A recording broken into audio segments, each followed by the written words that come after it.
The Galactic Alliance's Central Command Center hummed with activity. Enormous holographic displays projected the movement of thousands of warships across dozens of star systems. Admirals and generals from 17 different species huddled around war tables, their faces illuminated by the blue glow of tactical displays. Despite their physical differences, some with multiple eyes, others with chitinous exoskeletons, a few composed almost entirely of crystalline structures, they all shared the same expression: concern. Admiral Drex, a veteran of 37 major galactic conflicts, slammed his fist on the table. Impossible! How could one human battalion accomplish this? His massive frame, scaled and intimidating, towered over the others. The 109th Mechanized Division of the Black Pantheon Empire was the most decorated fighting force in the quadrant. 10,000 elite soldiers with quantum armor, defeated by 150 humans. His question hung in the air unanswered. The silence was finally broken by General Kylara, her translucent skin pulsing with bioluminescent patterns that betrayed her unease. "The intelligence reports are clear," she said, her voice melodic yet firm. "Earth's 7th Battalion, the Iron Wolves, has secured Xiantian 6. Our forces and the Black Pantheons have both retreated from the engagement zone." "Retreat!" hissed Commander Vozik through his breathing apparatus. "It was a rout. My best warriors who have conquered star systems, running from a handful of primates with primitive technology." The door to the command center slid open, and a slight figure entered. All eyes turned toward the newcomer, a cerebral one of the most intelligent species in the Alliance. Its large head contained 3 separate brains, each capable of processing information simultaneously. "I've completed the analysis of the battle," the cerebral said, its voice artificially modulated to be understandable to the assembled aliens. "And I must warn you, what the humans accomplished on Xiantian 6 will change warfare forever. They didn't just win a battle. They've started a revolution." The command center fell silent again, but this time the silence carried something new: fear. Lieutenant Colonel Elena Voss stood at attention before the Earth Command holographic projection, her spine straight, her uniform pristine despite the recent combat. At 42, she was neither young nor old for her position, but the last 3 months had added lines to her face that hadn't been there before. Her dark hair was pulled back in a tight regulation bun, and her eyes, sharp and analytical, betrayed nothing of her exhaustion. "Iron Wolves returning to Earth orbit in 48 hours, sir," she reported. "All primary objectives accomplished. Casualties at 17%, mostly wounded. Full recovery expected for 80% of those." General Harrington's hologram nodded, his expression unreadable. "Your after-action reports make for interesting reading, Lieutenant Colonel. Your tactics were unconventional." "Sir, conventional tactics weren't an option given our circumstances." "So I gather." The general's hologram flickered slightly.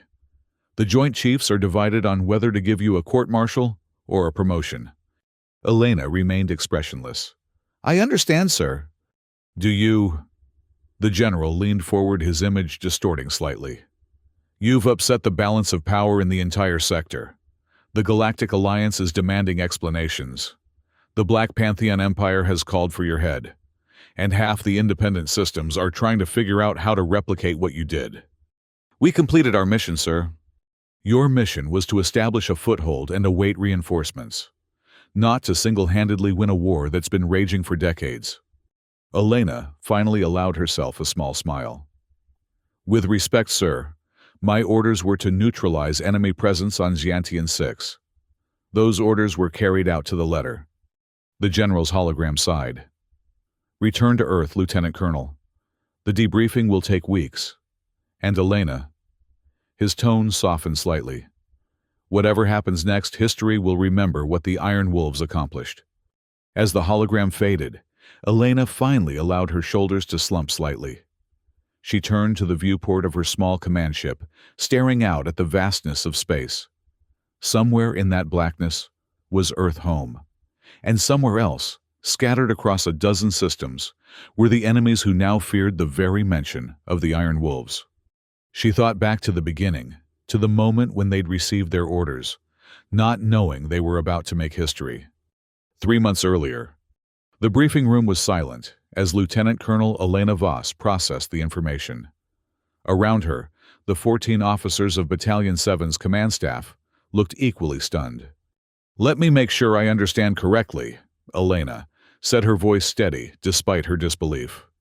"The 388th Elite Division, 8,000 troops with full mechanized support, has been routed at Xiantian 6, and Command is sending us 150 soldiers to replace them."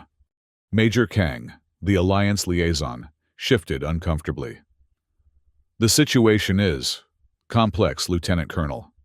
The 388th encountered unexpected resistance. Command believes a smaller, more adaptable force might succeed where conventional tactics failed." "That's a diplomatic way of saying we're expendable," muttered Captain Rodriguez, Battalion 7's logistics officer. Elena shot him a warning glance before turning back to Kang. "What aren't you telling us, Major?" Kang hesitated.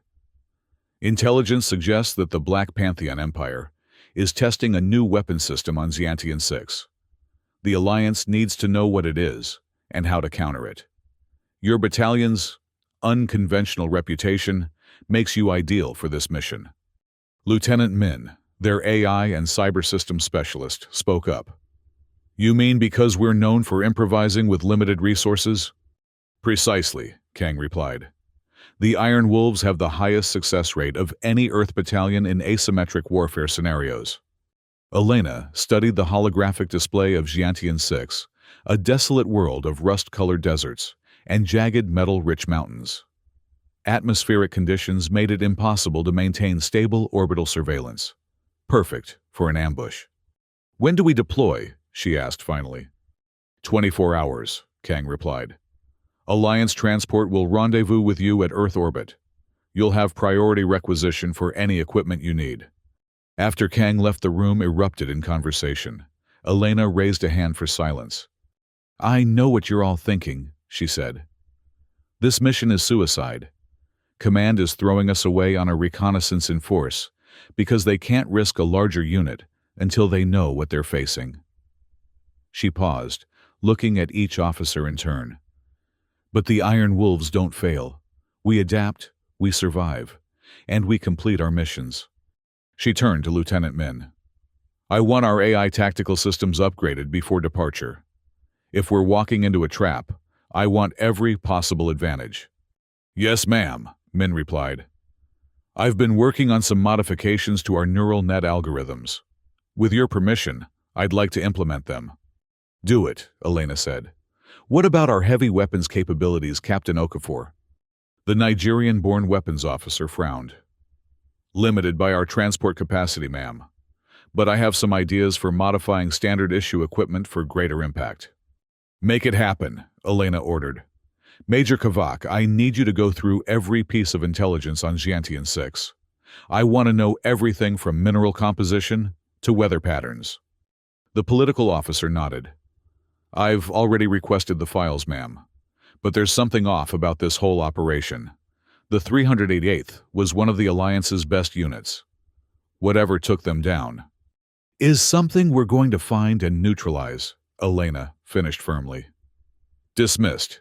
We reconvene in 6 hours with preliminary plans." As her officers filed out, Elena remained seated, studying the holographic projection of their destination. Something about this mission felt wrong, beyond the obvious suicide aspect. The Alliance was hiding something, and Earth Command was too eager to sacrifice one of their best special operations battalions. She pulled up the service record of the Iron Wolves. In 5 years under her command, they'd never failed a mission. Their unconventional tactics had saved countless lives and secured objectives deemed impossible by conventional military doctrine. But this was different. They weren't being sent to win. They were being sent to die informatively. "Well," she murmured to herself, "we'll just have to disappoint them by succeeding." The Alliance transport ship Celestial Horizon dropped out of hyperspace at the edge of the Xiantian system, its stealth systems immediately engaging. The massive vessel, nearly a kilometer long, was designed to transport entire divisions across the galaxy. Now, it carried just 150 human soldiers and their equipment. In the ship's deployment bay, Elena addressed her troops. Every member of the Iron Wolves stood at attention, combat gear, checked and rechecked, weapons primed. Despite their small number, they represented Earth's finest special forces operatives, skilled in everything from zero-gravity combat to planetary insurgency. "This mission is unlike any we've faced before," Elena said, her voice carrying across the bay. "We're dropping into a combat zone with minimal intelligence against an enemy that defeated a force 50 times our size." She paused, looking at the determined faces before her. "But the Iron Wolves don't fight with numbers. We fight with intelligence, adaptability, and the unbreakable bonds between us." She nodded to Lieutenant Min, who activated a holographic display showing their drop zone. "We'll deploy in 5 squads of 30 each with a specialized focus. Alpha Squad will secure the landing zone. Beta Squad will establish our forward operating base at the abandoned Alliance outpost. Gamma, Delta, and Epsilon will conduct reconnaissance and establish our perimeter." Captain Okafor stepped forward. "We've modified our standard weapons with multi-phase ammunition capable of penetrating known Black Pantheon armor. Each squad will carry 1 prototype plasma disruptor. Use them sparingly, as we have limited power cells. Communications will be compromised by Xiantian 6's electromagnetic fields," Lieutenant Min added. "We'll deploy our AI mesh network to maintain contact, but expect interruptions. If isolated, fall back to preset rally points, according to protocol." Elena raised her hand. "One last thing. The Alliance and Earth Command expect us to gather intelligence and survive until reinforcements arrive. They don't expect victory." Her eyes hardened. "I expect nothing less. We are the Iron Wolves. We defy expectations. We achieve the impossible." She drew her sidearm, a gesture followed by every soldier present. "Wolves hunt together. Wolves hunt together." The battalion responded in unison, their voices echoing throughout the deployment bay. The moment was interrupted by the ship's AI. "Warning: anomalous energy signature detected in Xiantian 6 orbit. Potential hostile presence." Elena turned to the nearest communications console. "Details?" The Alliance captain's voice came through, tense with concern. "Unknown technology, Lieutenant Colonel. Not matching any Black Pantheon signatures in our database. It appears to be some kind of orbital minefield, but our sensors can't lock onto it properly." "Abort deployment?" Elena asked, though she already knew the answer. "Negative. Mission parameters unchanged. We'll attempt to navigate a safe corridor for your dropships." Elena turned back to her troops. "Change of plans. We're dropping hot into a contested orbit. Brace for evasive maneuvers and prepare for emergency deployment if necessary." The Iron Wolves moved with practiced efficiency, securing equipment and taking positions in their dropships. Elena joined Alpha Squad, strapping herself into the command seat next to Sergeant Major Chen Takeda, her most experienced non-commissioned officer. "Just like Proxima Centauri, eh, ma'am?" Takeda remarked, his weathered face displaying a grim smile. "Worse," Elena replied. "At Proxima, we knew what we were facing." The dropships disengaged from the celestial horizon, beginning their descent toward Xiantian 6. For the first few minutes, the journey was smooth, the ships forming a tight formation as they entered the upper atmosphere. Then chaos erupted. "Energy spikes detected," the pilot shouted. "Orbital defenses activating." Through the viewport, Elena watched in horror as invisible barriers suddenly became visible, a complex web of energy fields illuminating across the orbital space. The lead dropship swerved to avoid the nearest barrier, only to trigger a cascade reaction. Brilliant energy tendrils reached out, enveloping 3 of the 5 ships. "Evasive action," Elena commanded. "All ships emergency protocols." Her own dropship lurched sickeningly as the pilot executed a dangerous maneuver, barely avoiding an energy tendril that materialized directly in their path. Alarms blared throughout the cabin as systems overloaded. "We're losing control," the pilot shouted. "Propulsion compromised." Elena unstrapped herself, moving to the communications console. "All ships report status." The responses came in fragments, broken by static and the screams of stressed metal.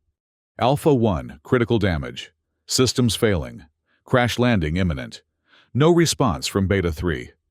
Elena gripped the console as the ship began to shudder violently. "All units prepare for crash landing. Activate emergency locators and proceed to rally point Gamma upon landing." The ship plummeted through Xiantian 6's atmosphere heat shields, straining against the friction. Through the viewport, Elena could see the rust-colored landscape rushing toward them, jagged mountains looming in the distance. "Brace for impact," the pilot screamed, fighting the controls to the last second. The dropship slammed into the surface, skidding across the rocky terrain.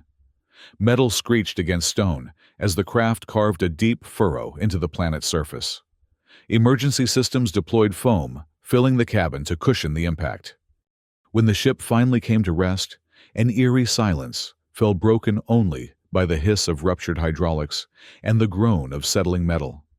Elena pushed through the hardening foam, extracting herself from the wreckage. "Sound off who's alive." One by one, voices responded, some strong, others weak with pain. Of the 30 soldiers in Alpha Squad, 28 responded. Elena helped extract the wounded, establishing a perimeter around the crash site. Sergeant Major Takeda approached, blood trickling from a cut above his eye. "Communications are down, ma'am. No contact with the other dropships." Elena surveyed their surroundings, a barren plain stretching toward distant mountains, the sky a sickly orange due to the planet's unique atmospheric composition. "We stick to the plan. Secure the wounded, salvage what equipment we can, and move toward Rally Point Gamma. And if the other squads didn't make it?" Elena's expression hardened. "Then we complete this mission with whoever's left. The Iron Wolves didn't come this far to fail now." Within an hour, they had salvaged critical equipment and stabilized the wounded. As they prepared to move out, Private First Class Zara Silva approached Elena. Her young face streaked with dirt, but her eyes determined. "Lieutenant Colonel, I've managed to get a partial signal from Beta Squad's emergency beacon. They're alive about 20 kilometers east of our position." Elena nodded. "That's our heading, then. We move in tactical formation, eyes open for any sign of what happened to the 388th. She addressed the assembled soldiers. "The mission parameters have changed, but our objective remains the same. We're here to discover what new weapon the Black Pantheon is testing, and we're here to neutralize it." As they moved out across the alien landscape, Elena couldn't shake the feeling that they'd just survived their first encounter with precisely what they'd been sent to find. The orbital trap hadn't matched any known Black Pantheon technology, which meant either the Alliance intelligence was wrong or something far more dangerous awaited them on Xiantian 6. The next 48 hours were a brutal test of the Iron Wolves' training and resilience. The scattered squads gradually reconnected, guided by emergency beacons, and Elena's insistence on following the established protocols. Of the original 150 soldiers, 127 survived the crash landings. Most of the injuries were minor, though 12 soldiers required immediate medical attention. Rally Point Gamma, a narrow canyon offering natural protection from aerial surveillance, became their temporary base of operations. Lieutenant Min worked tirelessly to re-establish their communications network, while Captain Okafor inventoried their remaining weapons and equipment. On the third day, Major Kavak approached Elena as she reviewed their tactical situation on a portable holographic display. "We've lost nearly all our heavy weapons, ma'am," he reported grimly. "The plasma disruptors were destroyed in the crashes, and we're down to 60% of our ammunition reserves." Elena nodded, unsurprised. "What about our intelligence-gathering capabilities?" "Lieutenant Min has managed to salvage most of our AI systems. He's setting up a reconnaissance network using microdrones, but their range will be limited due to the planet's electromagnetic interference. And the Alliance outpost, any sign it's still operational?" Kavak shook his head. "Negative. Preliminary drone reconnaissance shows it's abandoned, just as we expected. But..." He hesitated. Speak freely, Major. Something's not right, ma'am. The outpost doesn't show signs of combat damage. It looks like it was systematically dismantled. Elena frowned. By the 388th before they were attacked. That's just it. There's no evidence of a battle anywhere near the outpost. Whatever happened to the 388th, it didn't happen there. This contradicted everything they'd been told about the mission. According to the briefing, the 388th had established a fortified position at the outpost before being overwhelmed by enemy forces. Show me, Elena ordered. The reconnaissance footage displayed a cluster of prefabricated structures nestled in a shallow valley. The Alliance outpost had been designed to house up to 10,000 troops, with defensive installations and landing pads for support craft. Now, it stood empty, key structural components missing, power cores removed. It looks like a salvage operation, Elena murmured. Not a military defeat. Sergeant Major Takeda, who had joined them, pointed to a section of the footage. Look at the pattern of the dismantling, ma'am. It's methodical. Whoever did this knew exactly what they wanted and how to get it efficiently. Could the Black Pantheon have captured the outpost intact and then harvested it for technology? Kavak suggested. Elena shook her head. The Alliance would never allow that. Standard protocol would be to destroy the outpost rather than let it fall into enemy hands. She zoomed in on certain sections of the footage. And look here, Alliance identification markers have been deliberately removed. This wasn't enemy action. This was an Alliance operation. Are you suggesting the 388th wasn't defeated? Kavak asked, incredulous. That they abandoned their position and... what deserted? I'm saying we've been lied to, Elena replied coolly. And I want to know why, she turned to Takeda. Prepare a recon team. We're going to investigate the outpost ourselves. 6 hours later, Elena led a team of 12 soldiers through the abandoned outpost. The eerie silence was broken only by the sound of their boots on metal floors and the occasional creak of settling structures.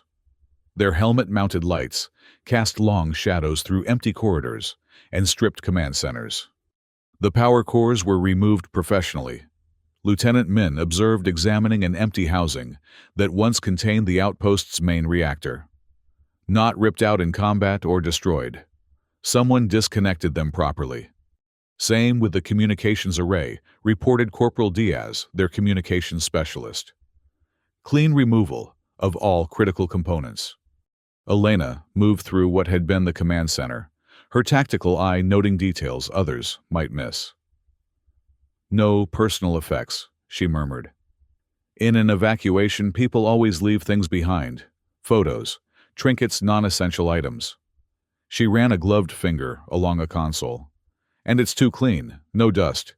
This place has been sterilized. Ma'am. The urgent call came from Private Silva, who had been examining the outpost's data center. You need to see this. The young soldier had managed to power up a backup terminal using a portable generator.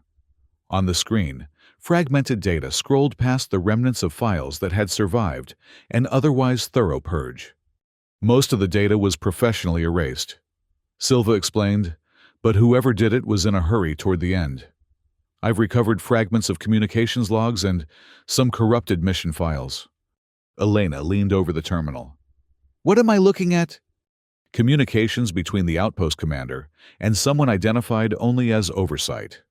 The timestamps show these messages were sent just before all communications from the 388th ceased. Silva highlighted a section of text. They refer to something called Project Eclipse. The fragmentary messages painted a disturbing picture. Confirmed that Project Eclipse exceeds all parameters. Test results validate theoretical models. Ethical concerns have been noted, but are overruled by Oversight. Recommend immediate implementation across all frontline units.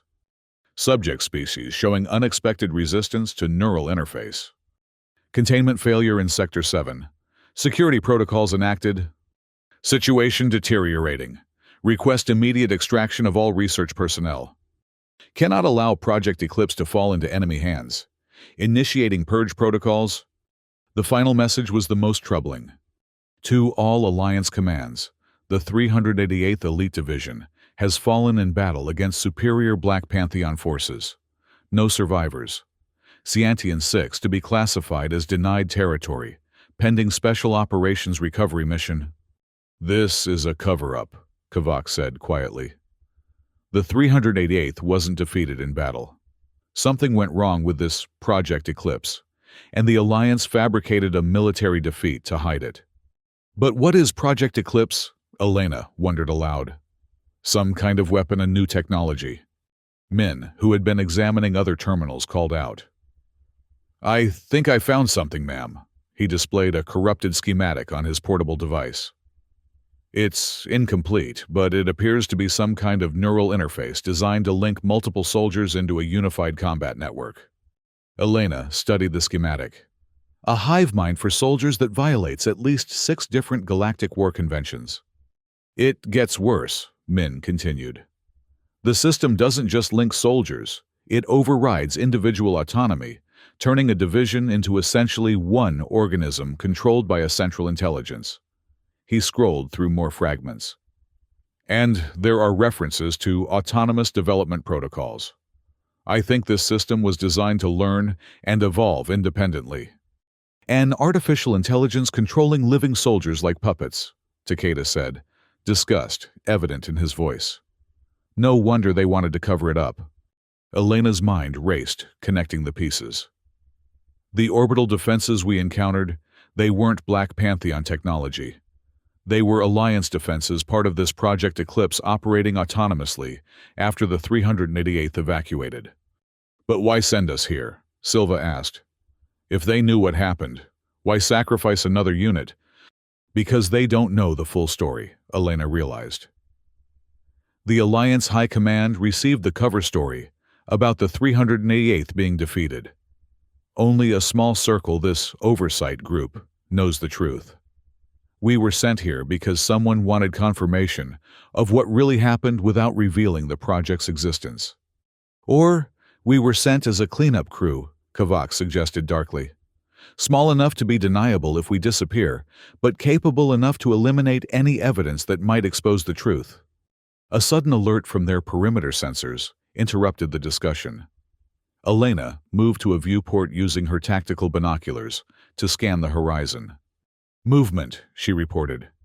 Multiple signatures approaching from the north. She adjusted the settings, enhancing the image.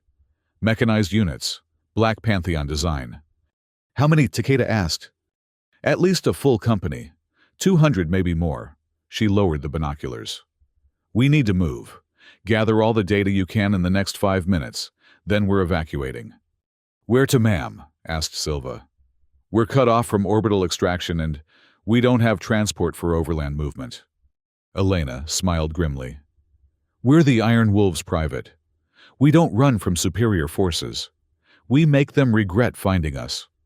They withdrew from the outpost carrying what intelligence they could salvage.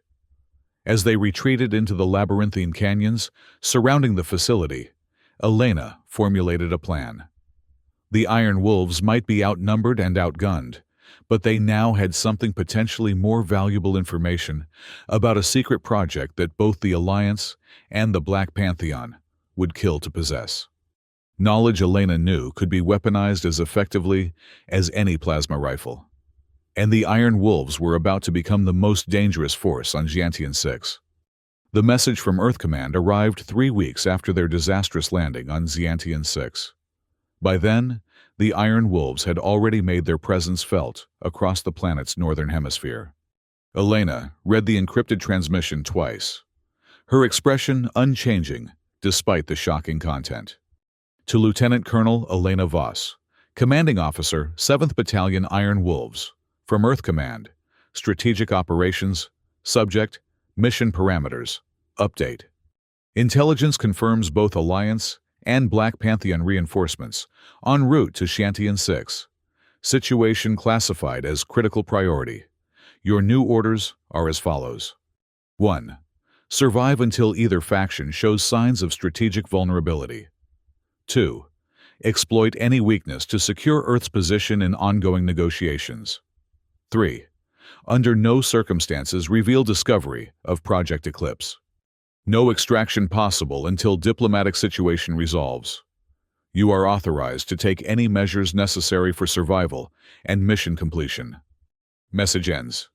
Elena closed the communication device, looking out from their hidden command post, nestled in the metal-rich mountains. Locals called the spine of Xiantian. In the 3 weeks since investigating the abandoned outpost, the Iron Wolves had established a guerrilla network across hundreds of square kilometers. Using the planet's unique electromagnetic properties to mask their movements, they had conducted a series of raids against Black Pantheon patrols, gathering equipment and intelligence while establishing a fearsome reputation. Lieutenant Min entered the command post, his normally calm demeanor replaced by barely contained excitement. "We've done it, ma'am," he announced. "The replication protocol works."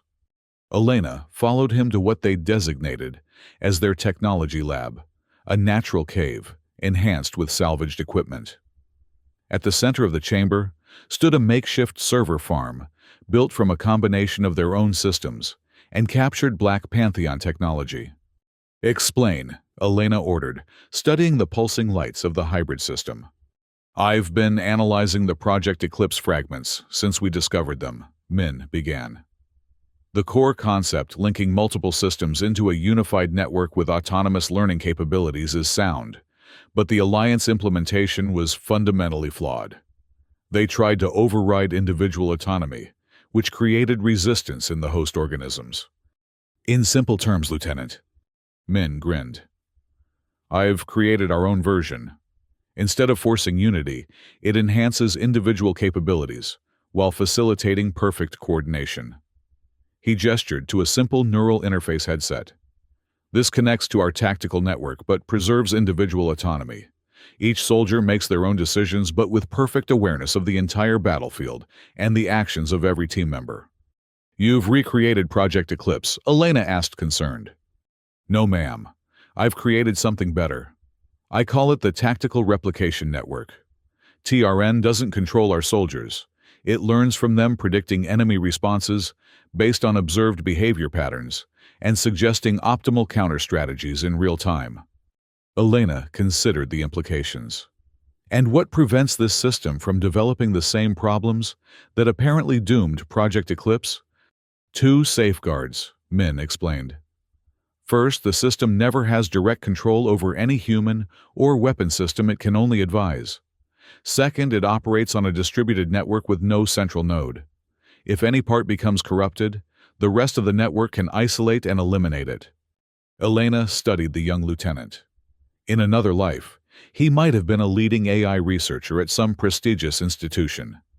Instead, his brilliance was being applied to keeping 127 soldiers alive on a hostile planet. "How soon can it be deployed?" "We've been field testing components for the past week. Alpha Squad is already using a limited version of the system. That's how they ambushed the Black Pantheon mechanized patrol yesterday, with 0 casualties on our side."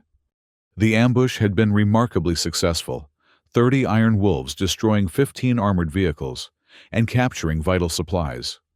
Elena had attributed it to good planning and the element of surprise. Now, she understood it was something more.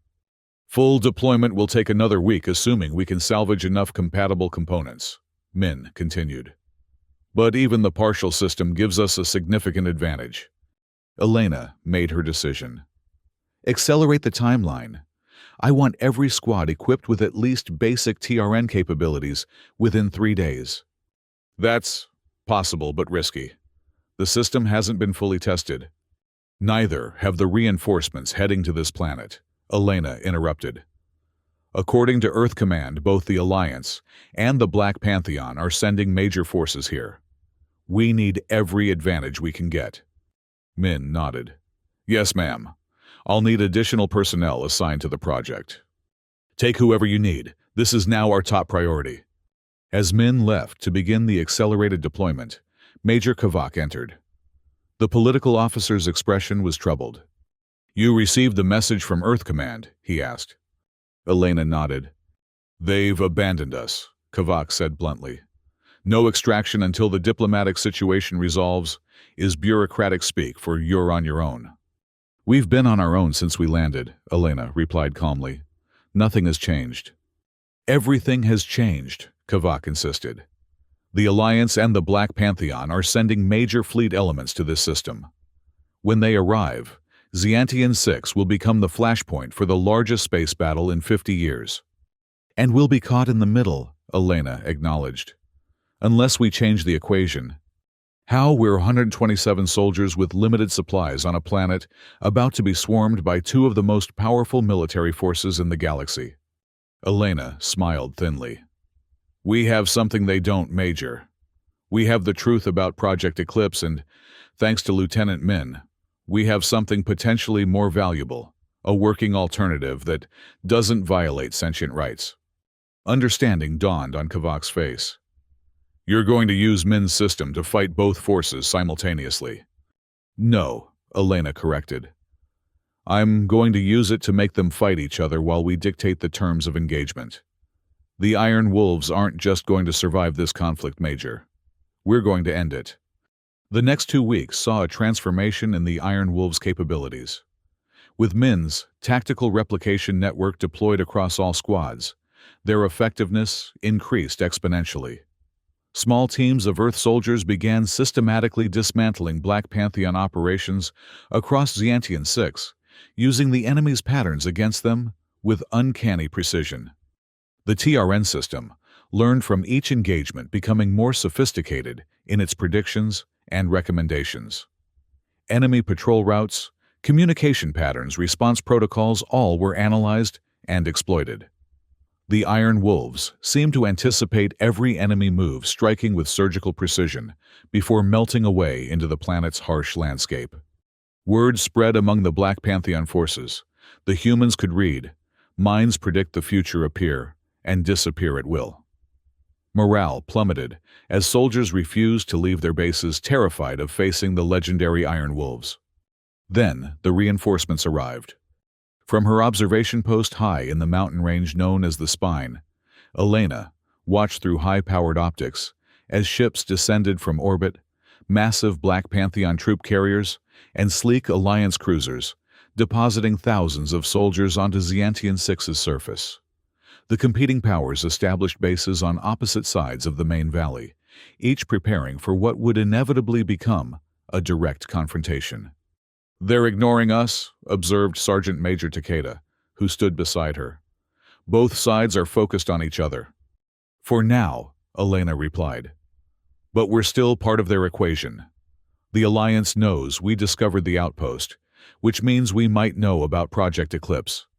And the Black Pantheon wants revenge for the havoc we've wreaked on their operations. So what's our play? Elena lowered her optics. We force them to acknowledge us not as a nuisance to be eliminated, but as the deciding factor in their conflict. She outlined her plan to the gathered officers that evening in their mountain command center. It was audacious, borderline insane, but then again, the Iron Wolves specialized in achieving the impossible. The valley between the Alliance and Black Pantheon forces is our key terrain. Elena explained, pointing to the holographic map generated by their tactical system. It's a natural choke point now being called Steel Canyon by both sides. Whoever controls it controls the approach to the abandoned outpost, which both forces believe contains valuable intelligence. They're preparing for a conventional battle, Captain Okafor noted. Massing artillery, positioning armor units. Exactly, Elena nodded. And we're going to give them that battle, but not against each other. At least, not at first. She manipulated the holographic display, highlighting key terrain features and approach routes. The TRN has analyzed both forces' tactical doctrines and communication protocols. We can predict with 89% accuracy how each side will deploy and respond to various stimuli. You want to manipulate their battle plans? Major Kavak asked, skepticism evident. I want to rewrite them, Elena corrected. Lieutenant Min has developed a signal intrusion module for the TRN. We can insert false commands, create phantom units on their tactical displays, even redirect artillery fire. Min stepped forward. The system works by mimicking authorized command protocols. To the receiving units, the orders will appear to come from their legitimate headquarters. We've tested it on captured communication equipment with a 97% success rate. This is beyond guerrilla tactics, Kavak protested. You're talking about taking control of two enemy armies simultaneously. Not control, Elena clarified. Influence. Subtle nudges that exploit their existing assumptions and biases. The Black Pantheon expects the Alliance to attack frontally, because that's their doctrinal approach. The Alliance expects the Black Pantheon to attempt a flanking maneuver, because that's their standard tactic. She smiled grimly. We're going to confirm their expectations, but with our own modifications. The plan, dubbed Operation Mirror, would begin the following day. As the Alliance and Black Pantheon forces completed their deployments, the Iron Wolves infiltrated key positions around the perimeter of Steel Canyon, placing signal enhancers and observation devices at strategic locations. Lieutenant Min established the TRN command node in a hidden cave halfway up the canyon wall, with redundant systems spread throughout the Wolves' network. From this position, they could monitor and influence the communications of both enemy forces. Dawn broke over Jiantian 6, the planet's orange sun casting long shadows across Steel Canyon. The two armies faced each other across the barren expanse, their advanced weapon systems primed troops in position. Military observers from a dozen neutral systems watched from orbit, anticipating a battle that would potentially shift the balance of power in the sector. What they got instead was chaos. It began with a simple miscommunication. An Alliance artillery unit received orders to adjust their fire coordinates by 2 degrees, a minor correction that would, unknown to them, place their shells directly on top of their own advancing infantry. Simultaneously, a Black Pantheon mechanized division detected enemy movements on their flank phantom readings, generated by the TRN, and diverted to counter the non-existent threat. As the battle unfolded, the Iron Wolves' influence became more direct. False retreat orders sent units abandoning defensible positions. Supply convoys were redirected into ambushes. Communication jamming isolated commanders from their troops at critical moments. From her observation post, Elena watched as the carefully orchestrated armies dissolved into disorganized elements, each responding to different perceptions of the battlefield. The TRN provided real-time analysis, identifying opportunities and vulnerabilities that the Wolves could exploit. Signal from Black Pantheon Command. Lieutenant Min reported through their secure channel. They're suspecting communications compromise, implementing encryption shift. Counter it, Elena ordered. Already done. TRN anticipated the protocol change and adjusted accordingly. The battle below reached a critical phase as both sides, frustrated by apparent betrayals and failures within their own ranks, began to suspect internal sabotage. The Alliance commander, convinced that Black Pantheon infiltrators had compromised his command structure, ordered a security lockdown that further fragmented his forces. The Black Pantheon general, equally paranoid, began executing officers he suspected of treason. They're turning on themselves, Takeda observed. Just as you predicted. Phase 2, Elena commanded. The second stage of Operation Mirror was even more audacious than the first. Using the TRN's accumulated data on enemy positions and protocols, the Iron Wolves launched a coordinated attack against both forces simultaneously. Small teams of Earth soldiers enhanced by perfect tactical awareness struck at command posts, communication nodes, and supply depots. To the confused enemy forces, it appeared that they were being attacked by their opponent. Alliance troops reported Black Pantheon special forces behind their lines. Black Pantheon commanders received confirmation of Alliance saboteurs destroying their equipment. The Iron Wolves moved like ghosts, striking and disappearing before either side could respond effectively. Their limited numbers became an advantage, making them difficult to track or engage. The TRN provided perfect coordination, ensuring that no Wolf unit encountered superior forces without a planned escape route. By midday, the battle for Steel Canyon had transformed. Instead of a conventional engagement between two organized armies, it had become a three-sided conflict where the smallest force, the Iron Wolves, held the initiative. Alliance and Black Pantheon units, now convinced they were fighting a multi-front battle, began withdrawing to defensive positions. Phase 3, Elena ordered as the sun began to set on the chaos they had created. The final phase of Operation Mirror was the most dangerous and the most crucial. While the main body of the Iron Wolves continued their hit-and-run attacks, Elena led a small team directly to the Black Pantheon's main command center. Simultaneously, Takeda led another team to the Alliance headquarters. Their objective wasn't destruction, but communication. Using the confusion of battle as cover, they penetrated the enemy command structures and delivered identical messages to both commanding generals. You have been manipulated into fighting a war neither side can win. The Iron Wolves hold the tactical advantage and the truth about Project Eclipse. Meet our commander at the neutral ground of the abandoned outpost in 3 hours, or watch your forces destroy each other through the night. The message was signed simply, Lieutenant Colonel Elena Voss, Earth Battalion 7 Iron Wolves. As night fell over, Xiantian 6, an unprecedented meeting took place in the sterile confines of the abandoned Alliance outpost. Elena sat alone at a table in what had once been the facility's conference room, waiting as the external doors opened to admit her guests. First came General Vexar of the Black Pantheon, his massive form encased in ceremonial battle armor, flanked by 2 guards who remained at the entrance. Following him was Admiral Tyrannus of the Galactic Alliance, her slender frame belying her reputation as a ruthless tactician.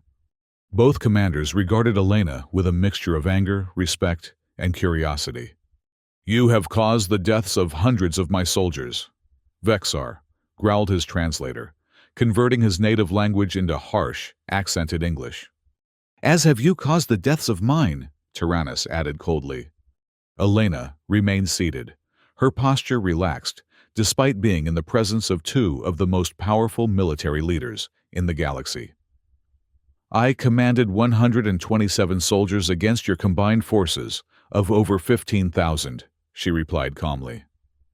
Any deaths today were the result of your own tactics being used against you. Impossible, Vexar dismissed. No human commander could.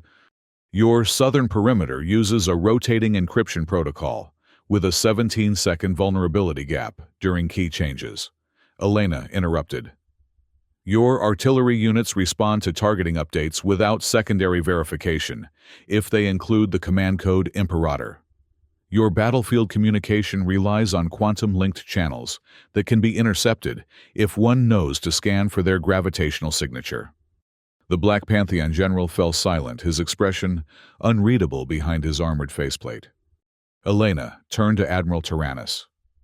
And your forces rely on a tactical AI with predictable response patterns, command authentication that prioritizes speed over security, and a hierarchical structure that collapses when mid-level officers lose contact with Central Command. The Admiral's eyes narrowed.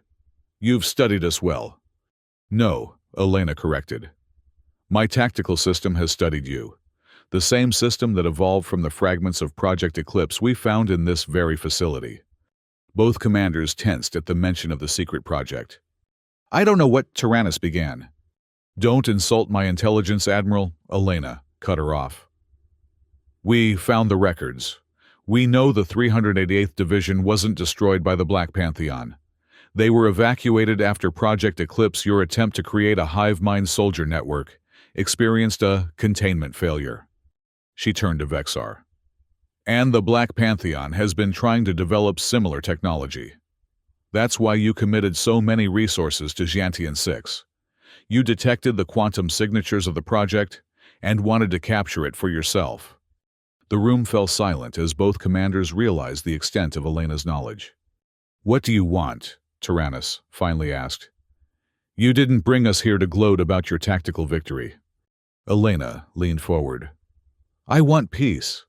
An immediate cessation of hostilities on Xiantian 6, and withdrawal of all forces except for a small security detail from each side to verify compliance. Vexar laughed, a rumbling sound like distant thunder. You overestimate your position, human. Even if you've won today's battle, you cannot stand against our combined might. I don't need to, Elena replied unfazed. Because in approximately 6 hours, detailed information about Project Eclipse will be transmitted to every major political entity in the galaxy, along with evidence of war crimes committed by both the Alliance and the Black Pantheon in its development and pursuit. She let that sink in before continuing. Or, we can reach an agreement here now that prevents such information from becoming public. Tyrannus's expression darkened. You're blackmailing us. I'm negotiating from a position of strength, Elena corrected. Something Earth has rarely been able to do in galactic affairs. We've demonstrated that superior numbers and technology can be defeated by adaptability and intelligence. The Iron Wolves have achieved with 127 soldiers what neither of your forces could accomplish with thousands. She stood finally looking both commanders in the eye. But more importantly, we've developed a working version of what Project Eclipse attempted to achieve, a tactical network that enhances individual capabilities without sacrificing autonomy or ethical constraints. Technology that could end this war entirely if shared equally. The implications weren't lost on either commander. Such technology could revolutionize warfare or render it obsolete if all sides possessed it. You would share this technology, Vexar asked skeptically. Under strict controls and mutual verification protocols, yes. In exchange for immediate peace on Xiantian 6 recognition of Earth's sovereign rights in this sector, and a seat at the diplomatic table for all future negotiations. The negotiations continued through the night. By dawn, a preliminary agreement had been reached, one that would shock the political establishments of both the Alliance and the Black Pantheon, but that neither side could afford to reject given the alternative. As the commanders departed to implement the ceasefire, Elena remained in the abandoned facility, finally allowing herself a moment of exhaustion.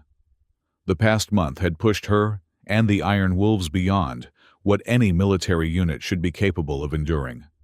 They had faced impossible odds and emerged not just victorious, but transformative.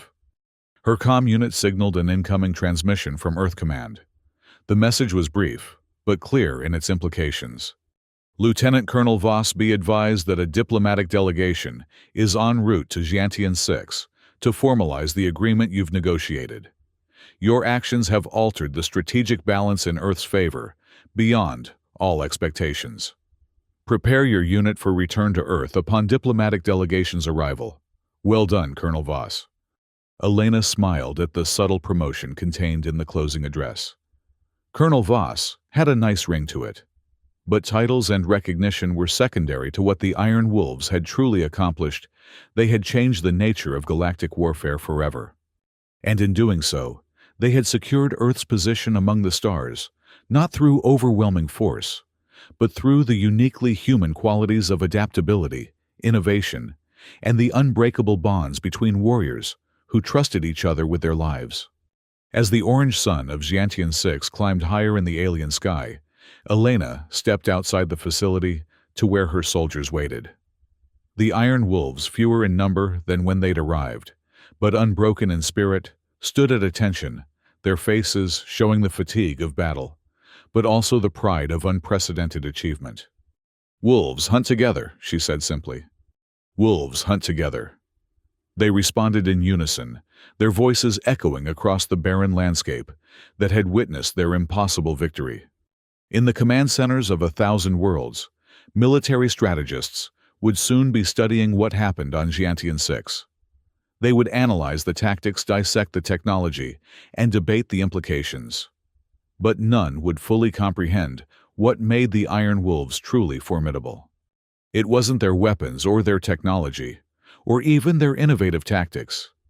It was simpler than that, yet infinitely more difficult to replicate the perfect trust between soldiers who would rather die than fail each other, led by a commander who viewed them not as assets to be expended, but as individuals whose strengths combined became something greater than their sum. That was why the smartest generals in the galaxy now feared a single human battalion. Not for what they had done, but for what they represented: a new way of waging war that rendered sheer numbers and technological superiority irrelevant. The Iron Wolves had changed everything, and the galaxy would never be the same.